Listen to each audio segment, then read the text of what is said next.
Welcome to Chillin' 101. We hope this video helps.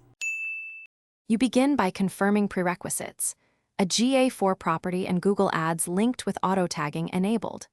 Next, install gtag, JS or deploy tags via GTM and immediately open debug view to validate incoming events. Create and publish at least these initial events: page view, click, and a purchase or lead conversion.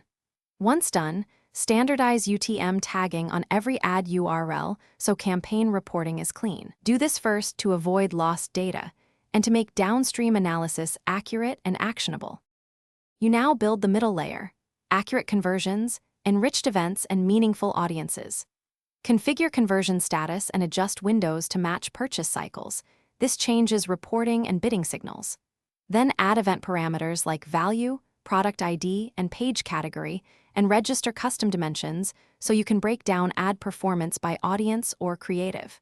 Create audiences for high-intent users and exclude converters where appropriate. Once these are in place, import conversions and audiences into Google Ads so bidding can use your upgraded signals. You finish by turning insights into optimizations and ensuring reliability.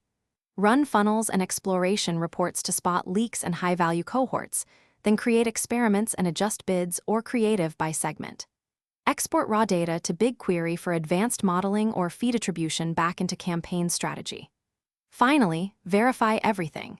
If data or conversions are missing, check GTM triggers, tag implementation, consent settings, and view debug view. Make sure no filters or incorrect property ID are blocking traffic. That one troubleshooting check fixes most problems.